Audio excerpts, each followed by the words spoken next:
시몽의 아빠 모파상. 시계가 정오를 알렸다. 학교 정문이 열렸고 아이들이 빨리 나가려고 서로 몸을 떼밀며 급히 달려 나왔다. 하지만 아이들은 매일 그러듯 신속히 흩어져 저녁을 먹으러 집에 돌아가는 대신 몇 걸음 만에 걸음을 멈추고 무리를 지어 속닥거리기 시작했다. 그날 아침 라블랑쇼트의 아들 시몽이 처음으로 학교에 왔다. 아이들 모두는 집에서 라블랑쇼트라는 여자에 대해 들은 적이 있었다. 겉으로 볼 때 마을 사람들은 라블랑쇼트를 환영했지만 아이 어머니들은 뚜렷한 이유도 없이 서로 의기투합해서 약간 멸시하는 것 같기도 하고 동정하는 것 같기도 한 태도로 그녀를 대했다. 아이들은 시몽에 대해 잘 몰랐다. 시몽은 아이들과 함께 개구쟁이처럼 길거리나 강가를 뛰어다니는 일 없이 집안에만 있었기 때문이다. 그래서 시몽을 별로 좋아하지 않았고 놀라움이 섞인 재미있어하는 태도로만 대했다. 14살 먹은 아이 하나가 무언가 아는 것처럼 눈을 가늘게 뜨고 한 이 말을 서로에게 되풀이하면서 너희들도 알지? 시몽 말이야. 그 애는 아빠가 없대. 라블랑쇼트의 아들 시몽이 학교 정문 앞에 보였다. 시몽은 7살에서 8살 사이였다. 안색이 조금 파리했고 차림새가 매우 깔끔했으며 수줍은 나머지 부자연스러운 표정을 하고 있었다. 아이들이 무리를 지어 계속 속닥거리고 못된 짓을 꾸미는 어린애들 특유의 약삭빠르고 잔인한 눈으로 쳐다보는 가운데 시몽은 집으로 걸음을 옮겼다. 그런데 아이들이 조금씩 시몽을 둘러싸더니 마침내 완전히 가두어버렸다. 시몽은 아이들이 자기에게 무슨 짓을 하려는 건지 알 수 없어 놀라고 당황한 채 그들 한가운데에 붙박혀 있었다. 소문을 퍼뜨린 아이가 이미 거둔 성공에 의기양양해져서 물었다. 너 이름이 뭐야? 시몽. 그 아이가 다시 물었다. 시몽 뭔데? 시몽은 무척 당황해서 다시 대답했다. 시몽이야. 시몽 그리고 뭐라고 말해야지. 그냥 시몽은 제대로 된 이름이 아니잖아. 그러자 시몽은 울 것 같은 표정으로 세 번째로 대답했다. 내 이름은 시몽이라고. 개구장이들이 웃음을 터뜨리고는 의기양양해져서 목소리를 높였다. 이제 얘한테 아빠가 없다는 걸 확실히 알겠어. 그러고는 무거운 침묵이 내려앉았다. 아이들도 이 이상하고 불가능하고 엄청난 사실 앞에 어리둥절해졌던 것이다. 아빠가 없는 애가 있다니. 아이들은 놀라운 사건을 대하듯 혹은 초자연적인 존재를 바라보듯 시몽을 바라보았다. 그리고 그때까지는 납득되지 않았던 라블랑쇼트에 대한 어머니들의 경멸감이 자기들 안에서도 싹 트는 것을 느꼈다. 시몽으로 말하면 넘어지지 않기 위해 나무에 몸을 기대고 있었다. 돌이킬 수 없는 재앙에 깜짝 놀란 것처럼 거기에 머물러 있었다. 상황을 해명하려고 애썼지만 적당한 대답을 찾아내지 못했고 자신에게 아빠가 없다는 끔찍한 사실을 부인할 수도 없었다. 마침내 시몽은 창백한 안색으로 되는 대로 외쳤다. 아니야, 나도 아빠 있어. 아까 그 애가 물었다. 어디 있는데? 시몽은 입을 다물었다. 아빠가 어디 있는지 알지 못했기 때문이다. 흥분한 아이들이 와 하고 웃으대했다. 짐승에 가까운 이 시골 남자아이들은 닭 한 마리가 상처를 입으면 그놈을 끝장내리고 즉시 달려드는 닭장 안의 닭들과 같은 잔인한 욕구를 경험하고 있었다. 시몽은 불현듯 이웃집 남자아이 하나를 알아보았다. 그 아이 역시 시몽처럼 과부의 아들이었고 항상 어머니와 단 둘이었다. 시몽이 말했다. 너도 그렇잖아. 너도 아빠가 없잖아. 그 아이가 대답했다. 있어. 나는 아빠 있어. 어디 있는데? 시몽이 물었다. 아이가 무척 자랑스러워하며 말했다. 돌아가셨어. 우리 아빠는 묘지에 계셔. 악동들 사이에 칭찬의 중얼거림이 일었다. 아버지가 돌아가셔서 묘지에 계시다는 사실이 시몬을 짓밟아도 될 만큼 그 아이를 당당하게 만들어주는 것처럼 대부분 술꾼의 도둑이고 아내에게 혹독하게 구는 심술궂은 아버지를 두었지만 합법적으로 태어난 이 악동들은 법의 보호 밖에 있는 시몽을 압박에 질식시키려는 듯 몸을 떼밀며 점점 더 밀착해왔다. 하나이가 시몽에게 몸을 붙이고는 교활한 표정으로 혀를 빼문 뒤 외쳤다. 아빠가 없대. 아빠가 없대. 시몽이 두 손으로 이 아이의 머리 끄덩이를 잡고는 발로 다리를 마구 걷어찼다. 그 아이는 시몽의 뺨을 거칠게 물어뜯었다. 아수라장이었다. 싸우던 두 아이가 마침내 떨어졌을 때 시몽은 두들겨 맞아 찢기고 타박상을 입은 채 개구쟁이들에게 빙 둘러싸여 나뒹굴고 있었다. 개구쟁이들이 박수를 쳤다. 시몽이 먼지투성이가 된 셔츠에 손을 닦으며 일어나자 누군가가 외쳤다. 가서 내 아빠한테 일러. 시몬은 큰 좌절감을 느꼈다. 자신보다 힘이 센 아이들한테 맞아도 아무 말도 하지 못했다. 아빠가 없는 것이 사실이었기 때문이다. 시몬은 자존심을 지키기 위해 복받치는 눈물을 참으려고 몇 초 동안 애썼다. 하지만 이내 호흡 곤란이 왔고 소리도 내지 못하고 어깨를 들먹이며 서럽게 흐느꼈다. 시몬의 눈물이 악동들에게 흉포한 즐거움을 일깨웠다. 그들이 느끼는 즐거움 속에는 야만성이 있었고 그들은 시몬을 빙 둘러싼 채 손을 잡고 춤을 추며 노래의 후렴구처럼 아빠가 없대 하고 되뇌었다. 갑자기 시몬이 울음을 그쳤다. 시몬은 너무나 화가 나서 미칠 지경이었다. 발밑에 돌멩이 몇 개가 있었고 시몬은 그 돌멩이들을 주워 자기를 괴롭히는 아이들에게 있는 힘껏 던졌다. 두세 명이 돌을 맞고 소리를 지르며 달아났다. 시몬이 흥분해서 마구 날뛰었으므로 아이들은 급기야 겁이 났고 성난 사람을 마주한 군중이 그러듯 비겁하게 흩어져서 도망쳤다. 혼자 남은 시몬은 들판을 향해 달리기 시작했다. 기억 하나가 떠올라 그에게 큰 결심을 하도록 만들었기 때문이다. 시몬은 강문에 빠져 죽고 싶었다. 일주일 전의 일이었다. 구걸에서 먹고 사는 불쌍한 남자 하나가 돈이 다 떨어지자 강물에 몸을 던졌다. 시몬은 그를 건져 올리는 광경을 목격했다.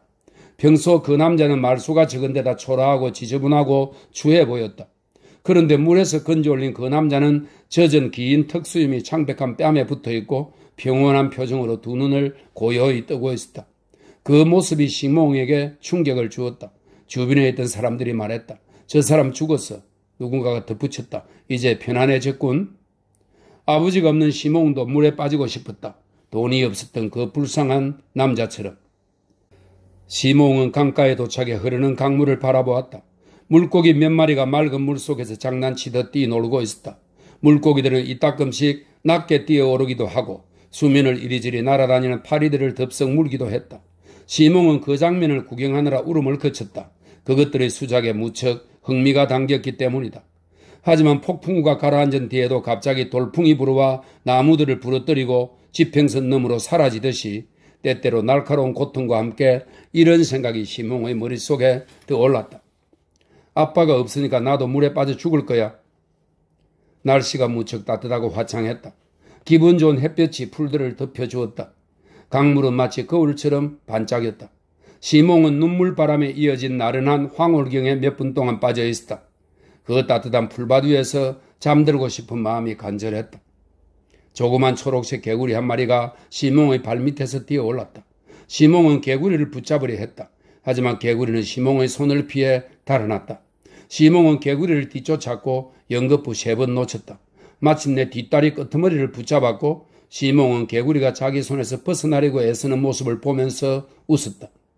개구리는 모아진 긴 뒷다리에 힘을 빼고 있다가 갑자기 빗장처럼 쭉 뻗었다. 동공이 금빛인 눈을 동그랗게 뜨고 앞발을 손처럼 흔들면서 허공을 차기도 했다. 그 모습이 마치 좁은 나무판을 지그재그로 못질에 만든 장난감 같았다. 그 위에 고정한 작은 병사들을 이 개구리와 유사한 움직임을 통해 훈련시키는 장난감 말이다. 이윽고 시몬은 집을, 어머니를 생각했다. 그리고 큰 슬픔에 사로잡혀 다시 울기 시작했다. 떨림이 시몬의 팔다리를 관통했다. 시몬은 무릎을 꿇고 잠들기 전에 외우는 기도문을 낭송했다. 하지만 끝까지 낭송할 수가 없었다. 흐느낌이 긴급하고 격하게 다시 찾아와 시몬을 온통 뒤덮어 버린 것이다. 시몬은 더 이상 생각하지 않았다. 더 이상 주변을 보지 않았다. 그저 우는 데만 몰두했다. 누군가가 육중한 손으로 시몬의 어깨를 짚더니 굵은 목소리로 물었다. 꼬마야, 누가 너를 이렇게 슬프게 했니? 시몬은 뒤를 돌아보았다. 키가 크고 턱수염을 기른 검은 머리카락이 곱슬곱슬한 노동자 한 명이 다정한 표정으로 그를 보고 있었다. 시몬은 눈에 눈물이 그렁그렁한 채 울먹이는 목소리로 대답했다. 아이들이 저를 때렸어요. 제가 아빠가 없다고요. 저런, 하지만 누구에게나 아빠는 있는 법인데? 남자가 웃으며 말했다. 시몬은 슬픔 때문에 경련을 일으키며 힘겹게 다시 말했다. 저는 없어요. 그러자 남자의 얼굴이 심각해졌다. 남자는 이 아이가 라 블랑쇼토의 아들임을 눈치챘다. 이 고장에 온 지 얼마 되지 않았지만 그는 시몬의 이야기를 어렴풋이 알고 있었다. 그가 말했다. 얘야, 마음을 좀 가라앉히렴. 그리고 나와 함께 너희 어머니에게 가자꾸나. 우리가 너에게 아빠를 하나 만들어 줄게. 두 사람은 손을 잡고 길을 나섰다. 남자가 다시 웃었다. 라 블랑쇼트를 보는 것이 기분 나쁘지 않았기 때문이다. 사람들은 라 블랑쇼트가 이 고장에서 가장 예쁜 여자라고 말했다. 그의 머릿속 깊숙한 곳에서는 이미 가버렸다고 생각한 젊음이 어쩌면 다시 시작될 수도 있으리라는 생각이 들었다. 그들은 조그맣고 매우 말끔한 하얀 집 앞에 도착했다. 여기에요. 아이가 말했다. 그리고 외쳤다. 엄마. 여자가 모습을 드러냈고 남자의 얼굴에서 미소가 싹 가셨다. 자신이 이미 한 남자에게 배반당한 여자의 집 문지방을 예고 없이 침범했다는 것을 깨달은 것이다. 키 크고 창백한 그 여자는 또 다른 남자에게서 스스로를 방어하려는 듯 자기 집 문 앞에 엄격한 모습으로 서 있었다. 사람들이 이 여자를 조심스럽게 대하는 데는 이유가 있었다. 겁먹은 남자는 한 손에 모자를 든 채 우물우물 중얼거렸다.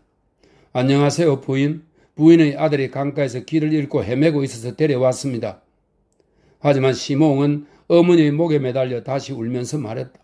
아니에요, 엄마. 난 강물에 빠져 죽고 싶었어요. 애들이 날 때렸거든요. 날 때렸어요. 나에게 아빠가 없다면서요? 그 젊은 여자는 두 뺨이 무척 붉어지고 마음 깊숙한 곳에 상처를 입었다. 여자는 아이를 격렬하게 끌어안았다. 그녀의 얼굴에 눈물이 주르르 흘러내렸다. 남자는 어떤 식으로 자리를 떠야 할지 몰라서 마음 아파하며 서 있었다. 갑자기 시몽이 그에게 달려와서 말했다. 내 아빠가 대해주실래요? 깊은 침묵이 내려앉았다.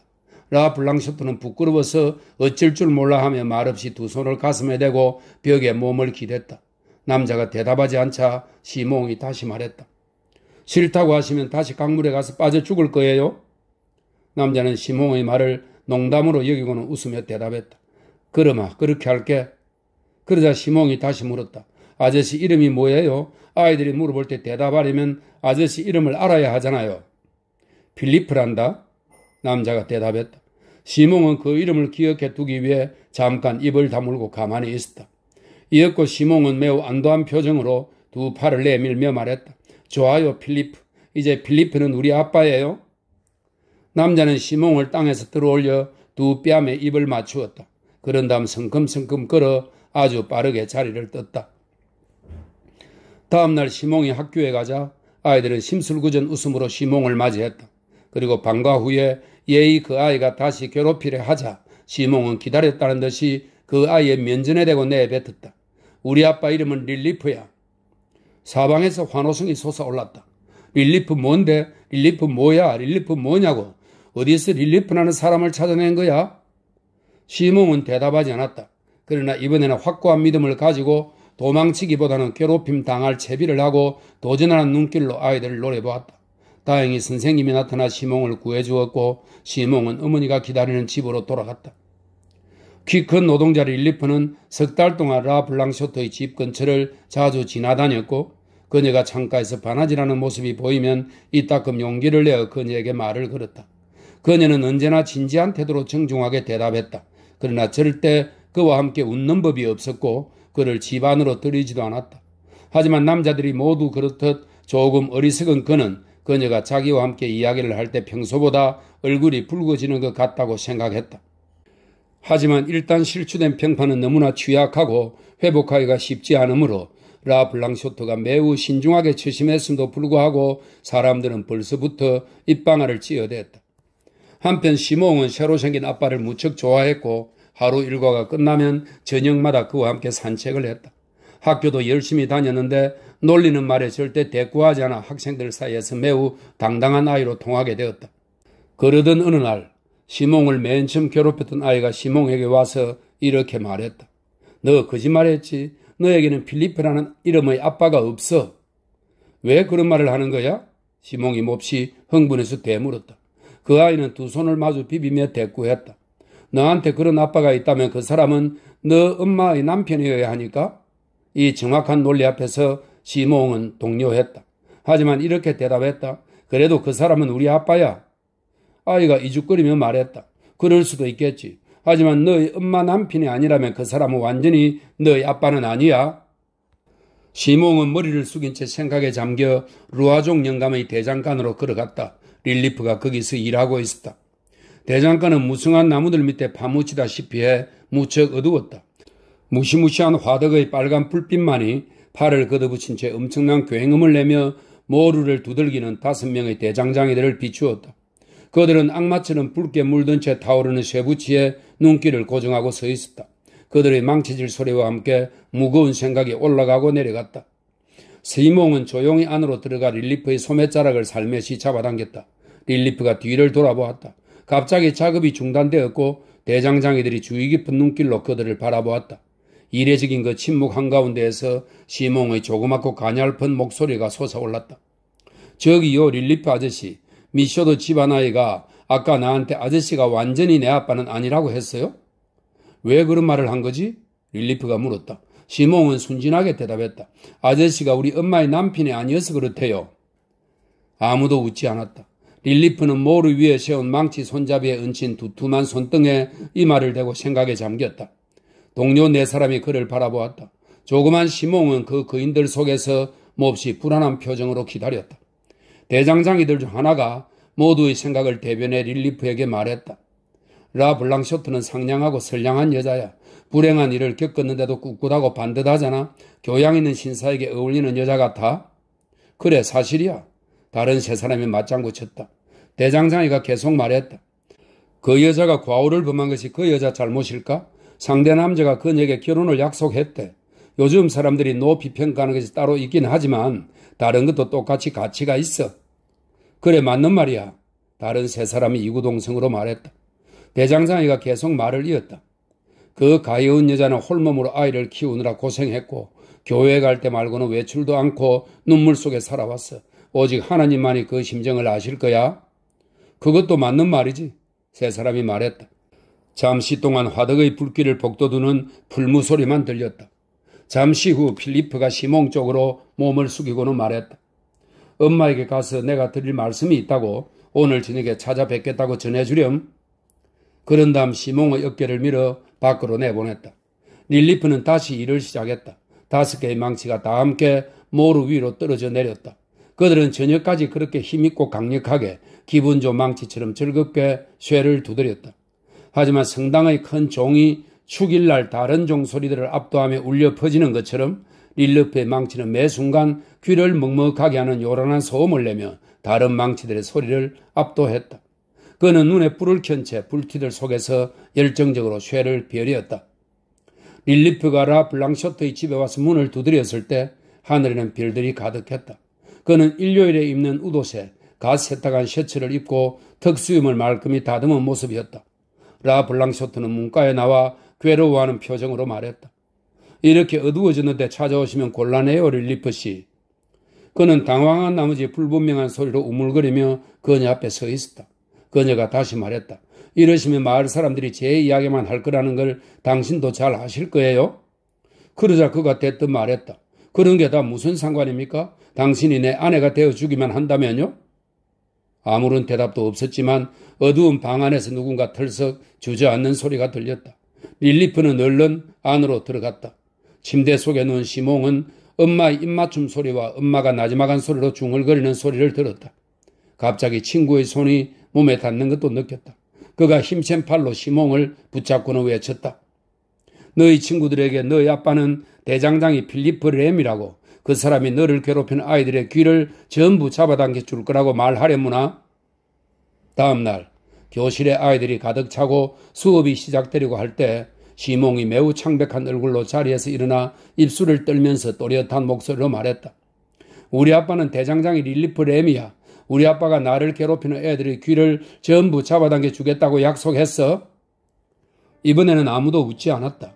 아이들 모두 대장장이 릴리프 램이를 잘 알고 있었기 때문이다. 그 사람이 아빠라면 자랑스러워할 만했다.